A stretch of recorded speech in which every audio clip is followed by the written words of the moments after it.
Hey guys, free trial daw ito sa impyerno kasi sobrang init. So, abangan niyo yung vlog ko dito. Yan.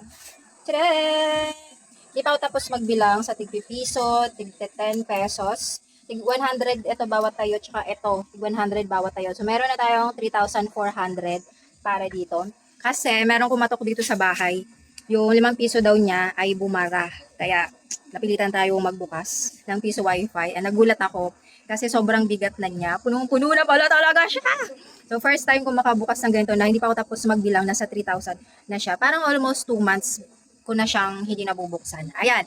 So, habang nagpapahinga ako, may nabasa akong comment na pangit daw ba talaga kapag ang buwan mano mo sa tindahan ay utang. So, pangit naman talaga yun. Wala akong karapatan magsabi na dapat hindi ganon or ano kasi nung nagkaroon ako ng sarili kong tindahan talaga, yung pinakauna kong tindahan, ano yun, matatawag ko siyang naging charity. Kasi parang ako takbuhan ng mga kapitbahay ko. Hindi ako maaga magbukas kasi tanghali talaga ako magising ever since mula noon tanghali ako nagigising. So, siguro pinakamaga akong bukas 7, ganyan, 8, or minsan 10 talaga, kasi 10 talaga yung gising ko. Di ako yung pag ako lang mag-isa na nagbubukas ako 4, 5 a.m. Ganun kasi yung iba, di ba? So ako po ay hindi. Imagine mo kung minsan nagbubukas na ako ng 8 a.m. Parang inaabangan nila ako kung kailan ako magbubukas. Tapos uutangan ako ng bigas.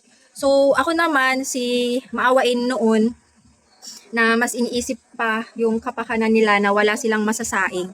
Parang feeling ko magugutom sila kapag hindi ko sila pinautang. Kasi imagine mo, alas 8 na, saka pa sila magsasaing, di ba? Bigas, noodles, dilata. So, ilang pamilya yon masasabi ko. Ang pinaka, ano talaga yung mag-best friend, yung dalawa sila. Ako talaga parang bubungad na sa akin sila uutang. And yung iba, hindi naman madalas. Pero yung isang family, tsaka yung isa, yung sa best friend niya, sila talaga yung masasabi ko na inaabangan ako palagi na sa akin sila palaging nangungutang o nagbabayad naman sila pero minsan hindi sila nakakapagbigay ng buo. So, feeling ko noon, kapag wala ako, wala silang makakain kasi laging kapos yung sweldo ng asawa nila. Ang puhunan ko doon, 17,000, pero ilang buwan lang yun, hindi yun umabot ng taon. Kasi bis na lumago siya, parang extra income ko lang sana yon para hindi ako mabagot sa bahay. Kasi yung partner ko noon ay may trabaho. So, nung dati, nung wala pa akong tindahan, nakakaipon ako galing sa sweldo ng ex-partner ko. Pero nung may tindahan ako, imbis na dapat mas makaipon ako ng sa sarili ko, hindi siya nangyayari. Kasi maraming utang na hindi nababayaran, tumakbo na sila, puro charity. So, ang nangyayari sa tindahan ko noon, pag sweldo ng ex-partner ko, yung sweldo niya, yung pinamimili ko. Imbis na dapat, yung pinambibili ko ng paninda ay yung galing sa benta ko. Kaya nga lang, mas lamang pa yung utang kaysa sa benta ko a day. Bumebenta lang ako na ng 500, 1,000, or 2,000 pesos. Pinakamalaki na yon sa isang araw. Minsan 500 lang talaga. Pero ang utang, naku, sa isang araw, 1,000, mga ganon. Yung tipong, di ba, ang laki ng puhunan sa alak. So, ang nabibili ko, tigi isang case lang. Kaso pag may birthday, sa akin uutangin yung isang case.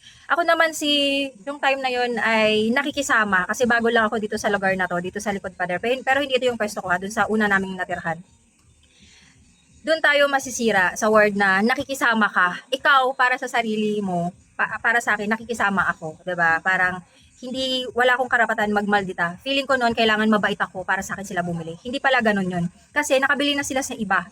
Pero kapag utang ang usapan, ikaw yung maaalala nila. Hindi ka, pag may cash sila, hindi sila agad pupunta sa'yo, ay malayo pa naman yung tindahan ni Ibo, dito na tayo bibili sa harapan. Pero yung sa harapan, dahil matagal na siyang may tindahan, strict na siya, alam na niya yung mga kalakalan. So, more on cash siya, hindi siya nagpapautang. Kahit pa, marami ka nang nabili sa kanyang alak. So ako, nakikisama, sa akin sila uutang kasi nga nahihiya akong tumanggi. Kahit na pumunta sila sa tindahan ko, nalasing na. Ibig sabihin, nakabili na sila sa ibang tindahan at saka sila nangungutang. Imagine mo, hirap na hirap akong makabili ng isang case ng alak noon. Kasi nga, wala kang pera. Pero ipapautang ko lang ng ganun lang kadali. Kasi nahihiya ako. Dahil lang sa word na pakikisama. Nung nag-close yung tindahan ko, wala talagang ipon yun, walang pundar yun, parang nagtapon ako ng pera. May mga tao na hanggang ngayon dito pa din nakatira na may mga utang pa sa akin dahil doon sa tindahan na yun, na nadaan na lang sa limot. Yung tipong pag makasalubong ko sila sa palengke, ako pa yung mahihiya. So, ang daming nasayang ng lugi talaga ako doon sa tindahan ko na yun. Nung naglumipat kami ng pwesto, dito na ako saan ginamit ko yung tindahan na yun sa pagbablog. may utang pa din yon sa umpisa, pero nung dumating yung pandemic, na-stop. So, ang magandang na nangyari sa akin nung pandemic na yon, na-stop yung utang sa tindahan ko dahil ginawa kong dahilan yung pandemic. At doon ko na-realize na hindi pala lahat ng tindahan kailangan magpautang para mabilhan ka. Tulad sa mga grocery store, sa mga wholesaler sa inyo, nagpapautang ba yung mga wholesaler sa inyo? Di ba hindi?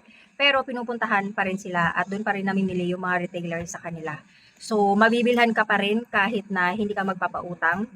Mas bibili sa'yo yung mga hindi ka kilala, yung mga strangers, yung nadadaanan lang tindahan mo. Basta kailangan yung price mo nasa tama, halos kompleto, palagi kang may panokle, palagi kang may barya, palagi kang may stocks. Para yung customer, lahat ng kailangan niyang bilhin at gusto niyang bilhin, mabibili niya sa tindahan mo na hindi na niya kailangan lumipat sa iba pang tindahan. Kung baga, all-in-one shop ka. Lahat, pati sa Ricardo. Kung baga, para sa akin masarap sa feeling na yung customer ko, lahat ng kailangan niya maibibigay ko. Hindi na niya kailangan lumipat.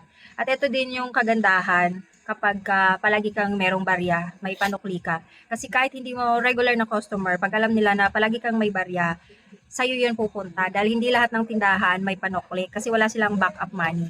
Wala, kung baga yung benta nila today, yun na yun, wala silang extra money kapag may bumili ng 1,000 pesos, wala na silang panukli. So parang feeling nila, lahat ng bibili sa tindahan nila ay barya yung ibabayad. E paano pag may 1,000 pesos, 100 din naman yung mababawas. So sayang kapag wala kang panukli doon.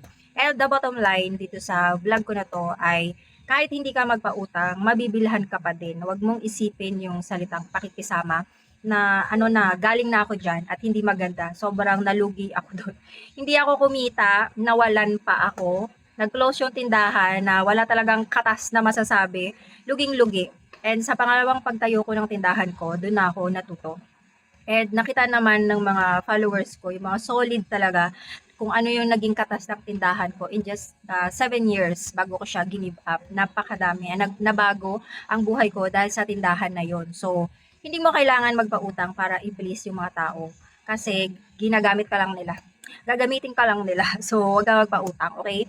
And about pala dito sa sa Share Wi-Fi business ko, kung meron kayong internet sa bahay, PLDT man yan, Converge, basta minimum ng 50 Mbps o mas maganda kung lagpas pa doon kasi baka maraming makikonnect sa inyo para hindi sila mag-lag. Yung machine na to ay 10,000 pesos lang. Pwede nyo para siyang utangin. Ito nakalagay lang siya dito sa labas ng tindahang bahay. Ayan o.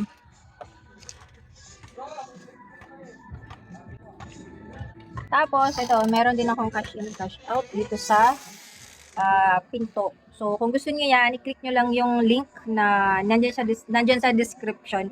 I-share ko. Nandyan na din yung instruction kung paano kayo maka-order. Okay? So, yun lang. Kung may tanong kayo, mag-comment lang kayo.